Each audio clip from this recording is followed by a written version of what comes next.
Scary Everest is back. Welcome aboard, Badger fans and others. We've apparently been getting some folks from other fan bases into some of these Macintosh football type podcasts. I'm not sure if it's Schadenfreude or what's going on there, but everyone is welcome on the Scary Everest Titanic. So as noted, we've had a lot of kind of negativity, football stuff, Macintosh, Fickle. Today we're going to have a palate cleanser. And we're going to talk about Wisconsin basketball today. Hope you're still with me. This is going to be a fun one. Quick hitter, but fun. And if you're here, like and subscribe. Really appreciate it.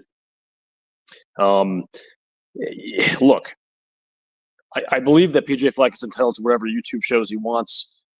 But the PJ Fleck Unitard Hour, where he's modeling a series of Gopher-themed unitards in the streets of Minneapolis, I don't abide that. And I think we can do better. So I appreciate you. So the 2025-26 Wisconsin Badger basketball squad, I have a lot of thoughts on this team, and I'm going to start off saying I like the cut of its jib. That's kind of become a trademark of mine.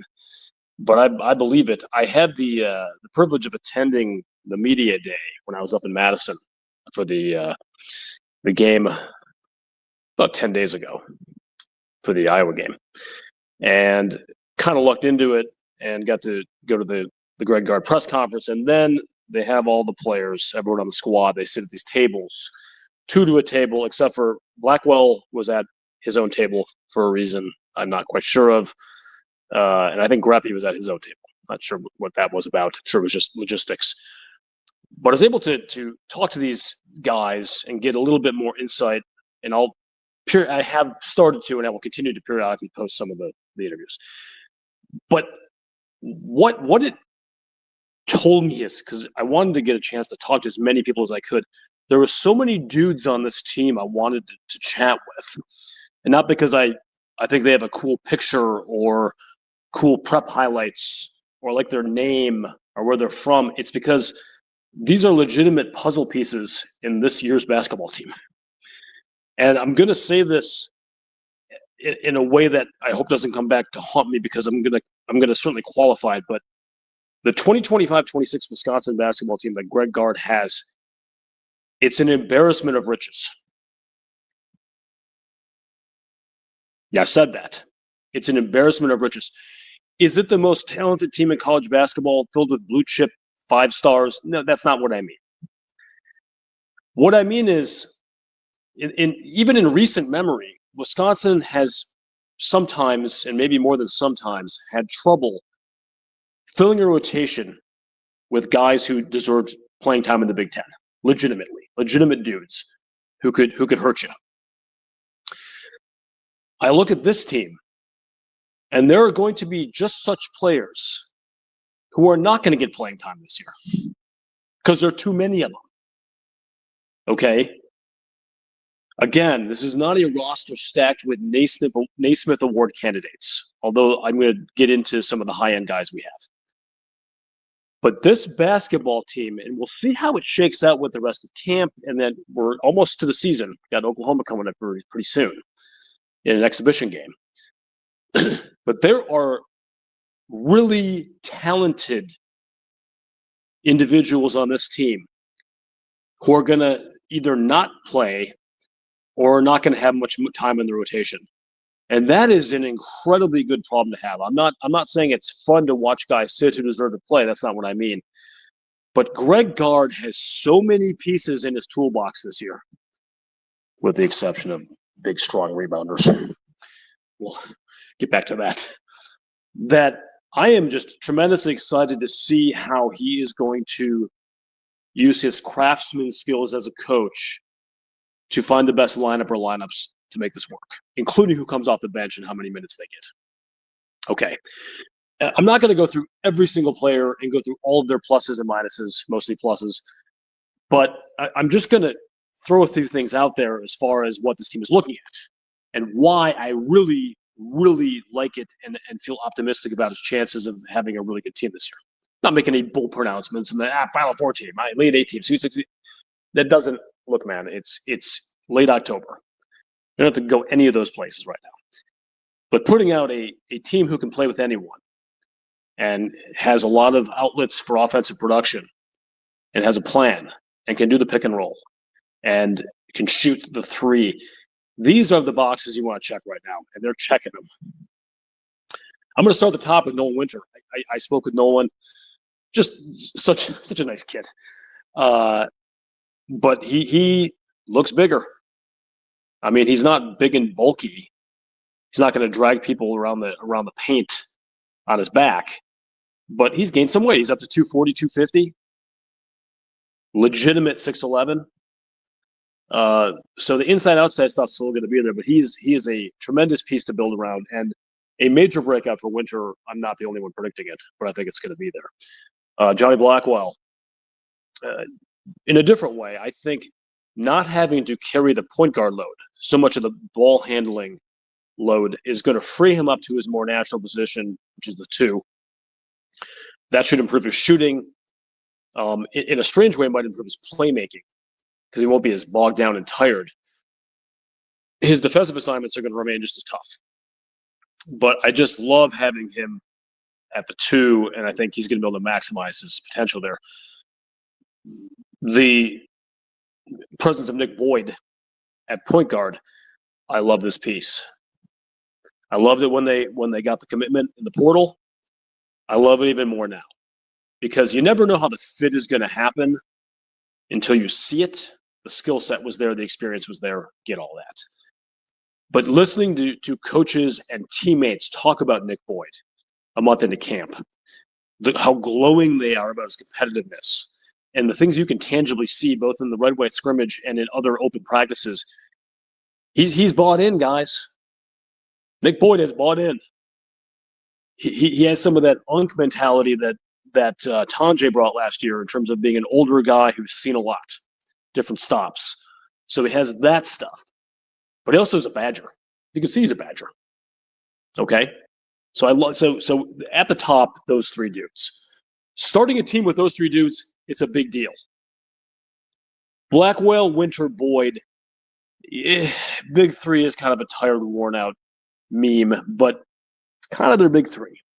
Look, is it Michael Finley, Tracy Webster, Rashard Griffith, big 3? No, I don't think so, but it's a really nice core to start with.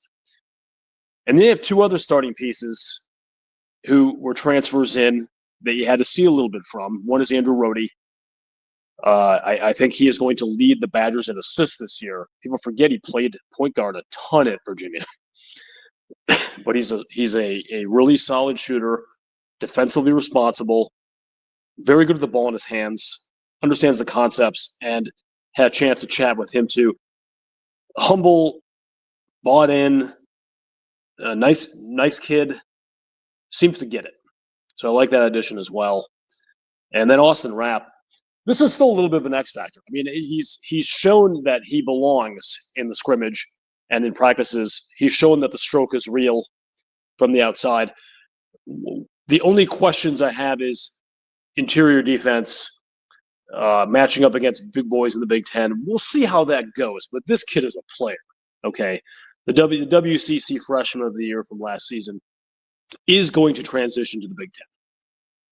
And he looks like he's put some weight on too. This is a sturdy guy. Austin Rapp is not a pipe cleaner. I mean, this guy is ready to rock. So just in terms of pure talent and pure upside, I honestly believe that this starting 5 competes with any starting 5 Wisconsin has had since the 2015 season. Does not mean the success is going to be exactly this. I'm just telling you, pure talent and probably system fit in most cases. This starting 5 is a really, really high-end Wisconsin starting 5. Okay. Now I'm going to get to the main theme of what I'm trying to say here is the other pieces that fit in. You have a bunch of guys, including freshmen, true freshmen, that are going to need playing time. They're going to demand and command playing time, and not just to rest guys, because they have things to contribute to this team. Okay, Braden Carrington, kind of really an under the radar, kind of lightly regarded transfer. Kids from Minnesota, played for the Gophers at some point. He's been a really pleasant surprise. He can shoot the ball, he can defend, and I think he's a ready-made plug-and-play off-the-bench guy that's going to give me minutes, can play in the Big Ten, and hopefully we'll find his ceiling at Wisconsin that he did not find in other places. That's one that you're not going to be able to keep him on the bench. Janicki, we saw what he could do last year in a relatively limited role. And I've been a little hot and cold about Janicki. I think he brings a lot of the things you'd love to see with the intangibles. I think he has a skill set that translates. He's going to have to, in my opinion, make a jump in order to carve out meaningful minutes this year. And I think he has the ability to do so. So I'm not writing him off. I'm saying that nothing is people just kind of came into the season. Janicki, six man, got the bench. That's got to be earned. He's going to have to continue to fight off these other guys. He's going to have to continue to fight off some of these guys I've already talked about, one of the guys I've talked about, and some of these other guys I'm going to talk about to earn minutes. There is nothing that is going to be given to Janicki this year. And that's exciting. That should be not that he needed a fire lit under him. He seems like a really good effort guy, but that's another piece that is probably going to demand playing time this year. And then where it goes from there, there's a lot of different possibilities. You got Elijah Gray, the transfer from Temple, certainly has the body type, has looked like he belongs in scrimmages. And then you have these young guys. Zach Kinzinger, Will Garlock, who has probably been the most surprising true freshman out of Middleton, big man. I think a lot of people were like, he may or may not see some time this year. I think it seems pretty clear this early on that Will Garlock is going to get playing time for this team. So there's some more minutes. Kinzinger, he belongs. You see him in the scrimmage. He how many minutes he'll carve out, going to probably depend on how well he defends. Okay, because he's got the shooting skills and the feel for the game, like you wouldn't believe. Hayden Jones, New Zealand kid, tall, solid with the ball in his hand. True freshman, might need minutes. Belauskis, big guy, Lithuanian, tall, strong, can shoot the ball a little bit. He needs minutes too, perhaps. So I'm looking at this lineup, and I'm not trying to forget Greppy, but here's getting back to the initial theme. What I'm saying is, we have a really, really, really strong starting five, and if you want to limit this bench, this rotation, to 9 or 10 guys, it is going to be a tremendous challenge for Greg Gard to do so. I mean, with Carrington and Gray right there, and then Janicki, you're already at 8. And we're not even talking about freshmen yet. And you are not going to redshirt Kinzinger, Garlock, and Hayden Jones. You're not going to redshirt all those guys. There's a chance you might redshirt one of them, but I don't know, guys. Are we in an 11-man rotation? Greg Gard said last week that he almost kind of the theme of what I'm saying, it's an embarrassment of riches. He goes, it's going to be hard to keep some of these guys off the court. But he also knows there's no such thing as a 12-man rotation that works. An 11-man rotation is pretty unwieldy. So getting back to my initial theme, Wisconsin Badgers have an embarrassment of riches this year. And they are in the unique situation of having too many guys that are good enough to get meaningful minutes. And that is a situation I do not remember Wisconsin being in for a long time. We're going to talk more about this soon, but I just want to get that out there. I'm tremendously excited about this Wisconsin team. I can't wait to talk more about them. And buckle up, Badger fans. This is going to be a really fun year. Scary Alvarez is out.